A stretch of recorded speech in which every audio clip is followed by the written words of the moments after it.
নমস্কার, আমি অসীম পাল। সনাতনের পদপ্রান্তে ইউটিউব চ্যানেলের ৮৩তম অর্থাৎ কিনা ৮৩ নম্বর ভিডিওতে আমি আপনাকে আরও একবার স্বাগত জানাই। আজকের বিষয় শ্রী শ্রী রামকৃষ্ণ কথামৃত, আজকে পর্ব ১৯। যে দিনটির কথা মাস্টারমশাই বলছেন সেটা হচ্ছে ২২শে জুলাই ১৮৮৩ খ্রিস্টাব্দ, রবিবার। মাস্টারমশাই বলছেন যে ভক্তেরা তো, মানে নিজের কথাই বলছেন ঘুরিয়ে, ভক্তেরা তো রোজ আসতে পারেন না, রবিবার দিন তাদের সময় হয়, ছুটি থাকে, রবিবার দিন তারা আসেন। তো মাস্টারমশাইও সেইভাবে এসেছেন, আর রাখাল মহারাজকে সঙ্গে করে নিয়ে এসেছেন। মোটামুটি ওই বেলা ১টা-২টো নাগাদ দক্ষিণেশ্বরের কালী মন্দিরে এসে পৌঁছেছেন। তারপরে খুব সুন্দর একটি বর্ণনা আছে, যেটা আমি আর দিচ্ছি না। সেটা হচ্ছে যে দক্ষিণেশ্বর মন্দিরের কোথায় কি আছে, মানে পঞ্চবটী কোন দিকে, দক্ষিণেশ্বরের কী কী মন্দির আছে, ঠাকুরের ঘরে খাট কোথায় আছে, বারান্দা কোথায় আছে, সেই অংশটা আমি বাদ দিয়ে যাচ্ছি।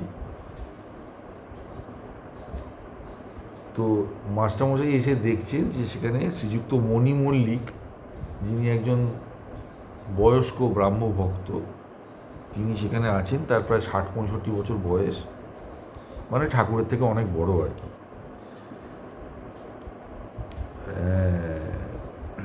কিছুদিন আগে তিনি কাশী গিয়েছিলেন, কাশীধাম দর্শন করে এসেছেন, এবং আজকে তিনি ঠাকুরকে দেখতে এসেছেন, এবং এখানে এসে তিনি কাশী ভ্রমণের গল্প শোনাচ্ছেন। তো তিনি বলছেন যে আমি একটি সাধুকে দেখলাম, তো সে বলল যে বাবা, যতই ঈশ্বর ঈশ্বর করো, ইন্দ্রিয় সংযম না হলে কিন্তু কিচ্ছু হবে না। তো শ্রীরামকৃষ্ণ বলছেন, এদের মত কি জানো, আগে সাধন চাই। এরা হচ্ছে বেদান্তবাদী, এরা কেবল বিচার করে ব্রহ্মসত্য জগৎ মিথ্যা, এ বড় কঠিন পথ। তো তারপরে ঠাকুর বর্ধমানের যে রাজপণ্ডিত পদ্মলোচন, তার কথা বলছেন। তিনি কিছুদিন এসে আড়িয়াদহতে ছিলেন, তখন ঠাকুর তার সাথে দেখা করতে গিয়েছিলেন। মাফ করবেন, আড়িয়াদহ তো ঠিক নয়, এখানে লেখা আছে কামারহাটির কাছে একটি বাগানে, মানে উদ্যানবাটিতে আর কি, বাগান মানে উদ্যানবাটি, উদ্যানবাটিতে তিনি ছিলেন। তো তার সাথে ঠাকুরের খুব ভালো আলোচনা হয়েছিল, সেই সমস্ত কথা ঠাকুর বলছেন। এবং তিনি ঠাকুরকে বলেছিলেন যে তুমি যে বলছো যে টাকা মাটি, মাটি টাকা, টাকা আর মাটির মধ্যে যে ভেদ বুদ্ধি, যে এটা টাকা এটা মাটি, এ দুটো আলাদা, এটা তো অজ্ঞান থেকে আসে। অদ্বৈতবাদ মানে কি, যে সবই একই। তাহলে যার এই বোধ আছে যে টাকা আলাদা মাটি আলাদা, তার তো ঠিক জ্ঞান হয়নি। ঠাকুর বললেন যে আমি আর কি বলবো। আমি তাকে বললাম যে কে জানে বাপু, যা বলছো বোধহয় ঠিকই বলছো, কিন্তু আমারও সব টাকা পয়সা ভালো লাগে। মানে উনি আর তার সাথে তর্কের মধ্যে যাননি আর কি, মানুষটা এমনি তো ভালো, শুধু শুধু আর। তারপরে একজন প্রশ্ন করেছেন, সম্ভবত মাস্টারমশাই করেছেন, যে মহাশয় আপনি তো বিদ্যাসাগরকে দেখেছেন, তো বিদ্যাসাগরের সম্বন্ধে আপনার কী মত?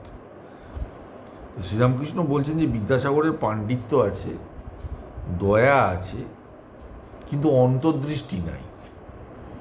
অন্তর্দৃষ্টি মানে হচ্ছে যে তার অন্তরের মধ্যে কি আছে। ঠাকুরের বক্তব্য হচ্ছে অন্তরের মধ্যে সোনা চাপা আছে, খবর নাই। তো অন্তর্দৃষ্টি তার নাই, যদি থাকতো তাহলে সে এত সেবা টেবা করতে পারতো না, মানে এতদিনে সে ঈশ্বরে বুঁদ হয়ে যেত। তবে তার সাথে তিনি এটাও বলছেন যে ঈশ্বরচন্দ্র বিদ্যাসাগর যেসব কাজ করছেন সেগুলো খুব ভালো কাজ, দয়া খুব ভালো। দয়া মানে হচ্ছে সবাইকে ভালোবাসা, মায়া মানে হচ্ছে শুধু নিজের জনকে ভালোবাসা, আমার পরিবার, আমার আত্মীয়। আর দয়া মানে হচ্ছে সবাইকে ভালোবাসা, সে আত্মীয় হোক বা না হোক। বিদ্যাসাগরে সেটি আছে। তখন মাস্টারমশাই জিজ্ঞেস করছেন যে আচ্ছা দয়াও কি একটি বন্ধন? তখন শ্রীরামকৃষ্ণ বলছেন সে অনেক দূরের কথা, মানে বড় ব্যাপার আর কি, সে অনেক বড় কথা। হ্যাঁ, দয়া সত্যগুণ থেকে আসে, আর ব্রহ্ম হচ্ছেন ত্রিগুণাতীত। ত্রিগুণাতীত মানে হচ্ছে সত্য, রজতম, যে কোনো গুণই আপনার থাকুক না কেন, যতক্ষণ পর্যন্ত কোনো গুণ আপনার মধ্যে আছে ততক্ষণ পর্যন্ত আপনার ব্রহ্মজ্ঞান সম্ভব নয়। কাজেই সেদিক দিয়ে দেখতে গেলে দয়াও একটি বন্ধন, কিন্তু সে তো অনেক পরের। কেন বলছেন পরের কথা? তার কারণ প্রথমে তো মানুষের তমগুণ থাকে, তারপরে রজগুণ হয়। তমগুণ মানে সে শুধু নিজেকে ভালোবাসে, রজগুণ মানে সে লোকজনকে ভালোবাসে, মানে আপনার জনকে ভালোবাসে আর কি, মানে শুধু একা নিজেকে ভালোবাসে না। আর সত্যগুণ মানে হচ্ছে সে সবাইকে ভালোবাসে, যাকে দয়া বলছে। কিন্তু ব্রহ্মের কাছে যেতে গেলে এটাকেও পেছনে ফেলে যেতে হয়। যেখানে কোনো গুণ আছে, যেখানে নিজের আমি বোধটা পর্যন্ত যদি থাকে তাহলেও হবে না। কিছুই যখন থাকে না, ঠাকুর বলছে যেমন কর্পূরকে যদি পোড়ানো হয় কি থাকে? কিছুই থাকে না। তেমনি সাধনায় নিজেকে দাহ করে ফেললে শেষকালে যা থাকে সেই হচ্ছে ব্রহ্ম। কিন্তু সেটা তো শরীরও নয়, মনও নয়, কোনো গুণও নয়, সত্যগুণও নয়। সত্যগুণ খুব ভালো কিন্তু নয়। ঠাকুর একটি খুব সুন্দর গল্প বলছেন, সেটা আমি আর বলার লোভ সামলাতে পারছি না। যে সত্য, রজতম তিন গুণ সম্বন্ধে তিনি বলছেন যে একটা লোক বনের পথ দিয়ে যাচ্ছিল, এমন সময় তিনটে ডাকাত তাকে ধরেছে, লুট করে নিয়েছে যা ছিল জিনিসপত্র সব। তারপরে একজন ডাকাত বললো যে আচ্ছা একে আর বাঁচিয়ে রেখে কি লাভ, একে কেটে ফেলি, বলে তাকে মারতে যাচ্ছে খাঁড়া বের করে। তখন আরেকজন ডাকাত বললো যে আরে ওকে মারবার কি দরকার আছে, ওকে এমনি বেঁধে ফেলে রেখে দে না, বাঁচলে বাঁচবে, মরলে মরবে, আমরা কেন হাত নোংরা করবো। তাকে বেঁধে ফেলে রেখে দিয়ে তারা তিনজনে মিলে চলে গেল। তৃতীয় যে ডাকাত সে কিছুক্ষণ বাদে ফিরে এলো, ফিরে এসে বলছে যে আচ্ছা বাবু তোমার খুব লেগেছে না, তোমাকে এরকম করে বেঁধে রেখেছে, আচ্ছা দাঁড়াও আমি তোমায় খুলে দিই। বলে তার বাঁধন খুলে দিল, খুলে দিয়ে বললো যে চলো তুমি আমার সঙ্গে চলো। বলে সে তাকে বনের মধ্যে থেকে বের করে বড় রাস্তার উপর তুলে দিল, দিয়ে বললো যে এই রাস্তা ধরে তুমি সোজা হেঁটে চলে যাও, তাহলে তুমি তোমার গ্রামে পৌঁছে যাবো, ওই দেখো তোমার বাড়ি দেখা যাচ্ছে। তো সে বললো যে মশাই আপনি আমার এত উপকার করলেন, লোকটি বলছে, তো এত দূর যখন এলেন একটু কষ্ট করে আমার বাড়ি পর্যন্ত চলুন, আপনাকে আমি একটু অতিথি সৎকার করি, একটু খাওয়াই দাওয়াই, এত উপকার আমার করলেন। তখন সে বলছে না তা হবে না, ওখানে গেলে আমাকে পুলিশে ধরবে, সে আমি যেতে পারবো না, আমি তোমায় দেখিয়ে দিচ্ছি তোমার বাড়ি কোথায়, তুমি চলে যাও। ঠাকুর বলছেন ওই যে লোকটি কেটে ফেলতে যাচ্ছিল ওই হচ্ছে তমগুণ, আর যে বললো মারবার কি দরকার আছে, বেঁধে ফেলে রেখে দে, সে হচ্ছে রজগুণ। আর যে ভালোবেসে তাকে বাড়ির রাস্তা দেখিয়ে দিল সে হচ্ছে সত্যগুণ।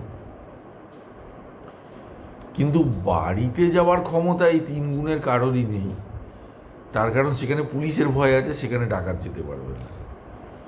মানে যেখানে ব্রহ্মজ্ঞান সেখানে কোনো গুণ পৌঁছতে পারে না। সত্যগুণ সবার থেকে ভালো কেন না, সে ব্রহ্মজ্ঞানের পথটা দেখিয়ে দিতে পারে, কিন্তু ব্রহ্মজ্ঞানে নিয়ে যেতে পারে না, সেটা নিজেকেই যেতে হয়।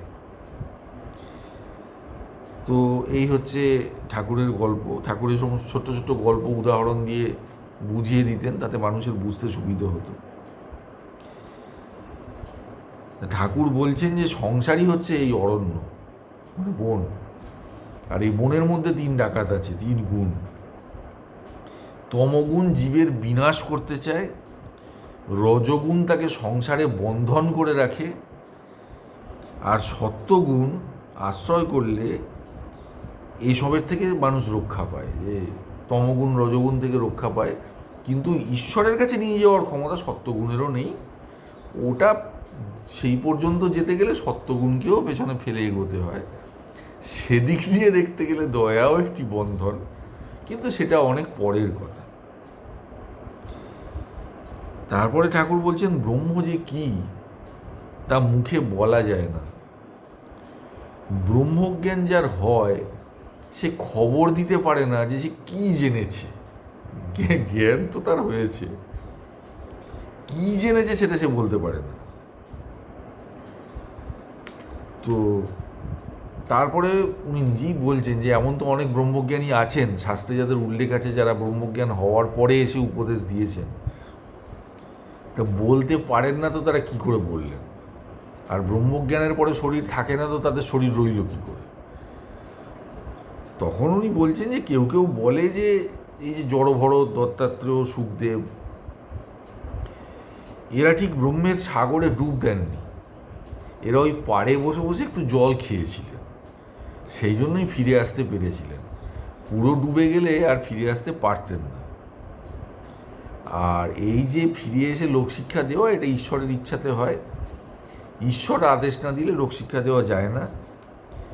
তখন একজন ভক্ত, সম্ভবত এটাও মাস্টারমশাই নিজেই, এখানে লেখা আছে একজন ভক্ত, তো তিনি তখন জিজ্ঞেস করছেন, আচ্ছা ব্রহ্মজ্ঞান হলে কি দল টল থাকে?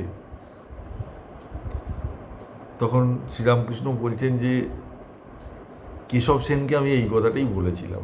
কেশব সেন আমাকে বলছে আপনি আমাকে আরও উপদেশ দিন। আমি বললাম বাপু, যতদূর বলেছি এর থেকে বেশি যদি বলি তাহলে আর দল টল থাকে না।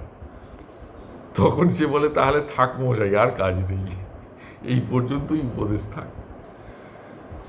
তো উনি বলছেন তবু আমি ওকে কিছুটা বললাম যে দেখো, আমি আমার এইটা হচ্ছে অজ্ঞান, তুমি তোমার এইটা হচ্ছে জ্ঞান, মানে সবই ঈশ্বরের, আমার কিছু নয়।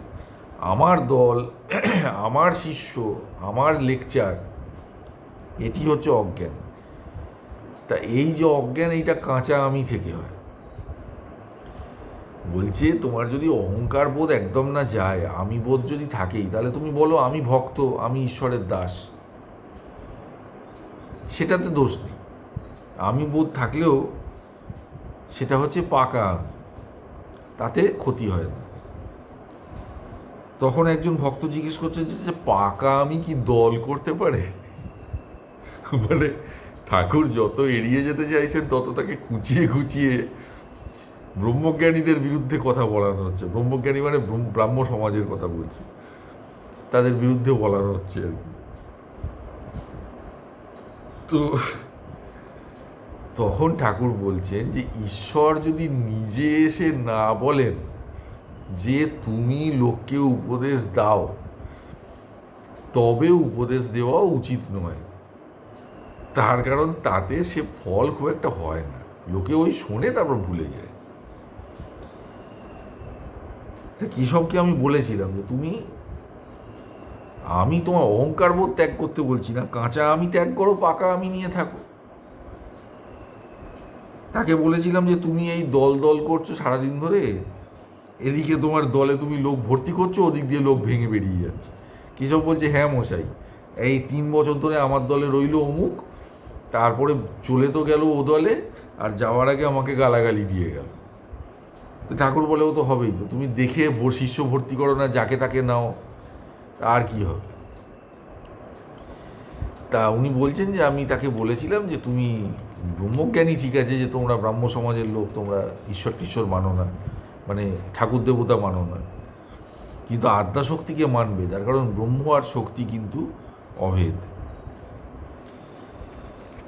তো সেটা ঠাকুর বলছেন যে ত্রিগুণাতীত হওয়া বড় কঠিন, এবং সেটা ঈশ্বর লাভ না করলে হওয়া যায় না। কিছু না কিছু একটা গুণ থেকেই যায়, যত কমই হোক কিছু না কিছু থেকে যায়। তো তারপরে ঠাকুর শিষ্যদের সাথে একটু আলোচনা করছেন, সেটা আমি বাদ দিয়ে যাচ্ছি। তারপরে মাস্টারের প্রতি বলছেন, মাস্টার একটু নিরাকারের ভক্ত, মাস্টারকে বলছেন ঈশ্বরীয় রূপ না মানতে হয় জানো। তো তারপরে ঠাকুর বাড়িতে সন্ধ্যা আরতি হচ্ছে, আর ঠাকুরও নিজের ঘরে যেসব ঠাকুরদের ছবি আছে তাদের সব প্রণাম করছেন, ঠাকুরের নাম করছেন, ঘরে ধুনো দেওয়া হলো, ঠাকুর হাত জোর করে তক্তাপোষের উপরে বসে রয়েছেন, মায়ের চিন্তা করছেন। তারপরে কিছুক্ষণ বাদে ঠাকুর ভাবাবিষ্ট অবস্থায় বললেন যে বলো। তোমাদের যা সংশয় আমি সব বলছি, আমাকে মানে প্রশ্ন করো আর কি।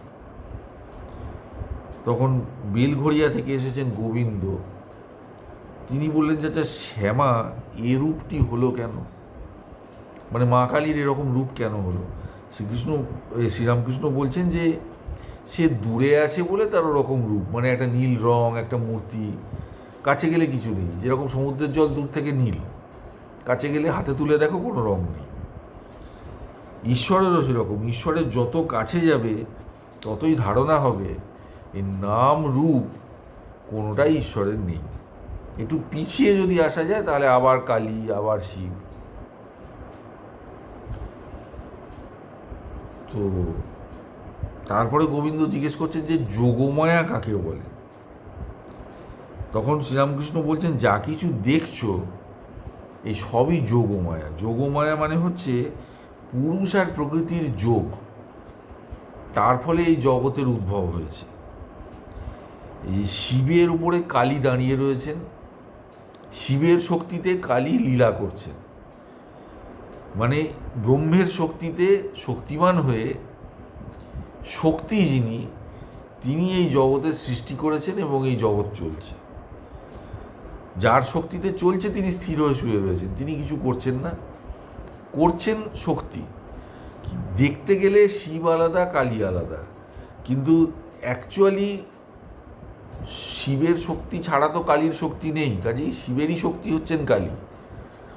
কাজেই আগুনের যে দাহিকা শক্তি, যেটা অন্য জায়গাতে ঠাকুর বলেছেন, আগুন পোড়ায়, আগুনের ক্ষমতা পোড়ানোর, আমি তো আগুন আর আগুনের দাহিকা শক্তিকে কোনোদিন আলাদা করতে পারবো না। আগুন নেই অথচ পুড়ছে, সে কী করে হতে পারে? আগুনকে তো থাকতেই হবে, তবে তো একটা জিনিস পুড়বে। ঠিক সেইভাবে পুরুষ আর প্রকৃতিকে আলাদা করা যায় না। ওটা অ্যাকচুয়ালি দেখতে মনে হয় দুই, কিন্তু আসলে এক। পুরুষই আছেন, প্রকৃতি তারই একটা রূপ।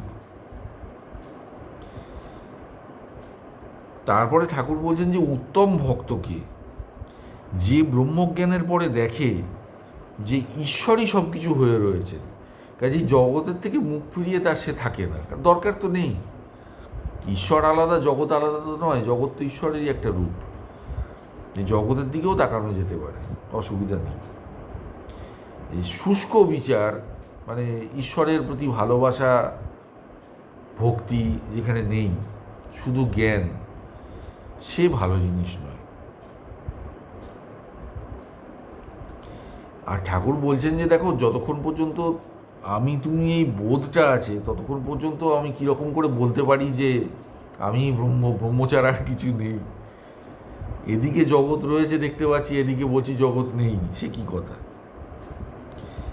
তারপরে গোবিন্দর দিকে তাকিয়ে বলছেন যে কখনো বলি তুমি আমি, আমি তুমি, আবার কখনো কখনো তুমিই তুমি হয়ে যায়, আমিটাকে তখন আর খুঁজে পাই না। তারপরে মাস্টারের প্রতি বলছেন যে আর তোমাকে বলছি, ঈশ্বরীয় রূপ অবিশ্বাস করো না, রূপ আছে বিশ্বাস করো, তারপর সে রূপটিকে ভালোবাসো, সেই রূপটির ধ্যান করো। তারপরে গোবিন্দর দিকে তাকিয়ে বলছেন যে কি জানো, যতক্ষণ ভোগ বাসনা, ততক্ষণ ঈশ্বরকে জানতে বা দর্শন করতে প্রাণ ব্যাকুল হয় না। ছেলে যতক্ষণ খেলা নিয়ে ভুলে থাকে, সন্দেশ নিয়ে ভুলে থাকে, ততক্ষণ পর্যন্ত তার মায়ের কাছে যাওয়ার ইচ্ছে হয় না। যখন আর খেলাও ভালো লাগে না, সন্দেশও ভালো লাগে না, তখন সে বলে মা যাব। তখন আর তাকে খেলা দিয়েও লাভ নেই, সন্দেশ দিয়েও লাভ নেই, সে আর কোনো কথাই শুনবে না, মা যাবো তো মা যাব। তখন যদি একটা অচেনা লোক এসে বলে যে চল তোকে মায়ের কাছে নিয়ে যাব, এমনিতে অচেনা লোক দেখলে সে পালায়, কিন্তু তখন সে অচেনা লোকেরও কোলে উঠে পড়বে যদি সে বলে তোকে মায়ের কাছে নিয়ে যাবো চল। তো সংসার ভোগ যখন একটা মানুষের হয়ে যায়, তখন ঈশ্বরের জন্য তার প্রাণ ব্যাকুল হয়। তো কি করে ঈশ্বরকে পাবো, কেবল এই একই চিন্তা তার তখন থাকে। তখন তাকে যে যা বলে সে তাই শোনে। তখন মাস্টারমশাই নিজের মনে বলছেন যে ভোগ বাসনা গেলে ঈশ্বরের জন্য প্রাণ ব্যাকুল হয়। ঈশ্বরের জন্য কেন ব্যাকুলতা আসে না, ওটার বোধহয় মনে ওনার একটা প্রশ্ন ছিল, সে প্রশ্নের উত্তরটা উনি পেলেন, যে ভোগ বাসনা গেলে তবে ঈশ্বরের জন্য প্রাণ ব্যাকুল হয়। তো আজকে এর থেকে বেশি তো আর বলা যাবে না, ভিডিও এর মধ্যেই একটু লম্বা হয়ে গেছে। আপনাকে অনেক ধন্যবাদ। আপনি ভালো থাকুন, সুখে শান্তিতে থাকুন, ঠাকুরের কাছে এই প্রার্থনা করি। নমস্কার।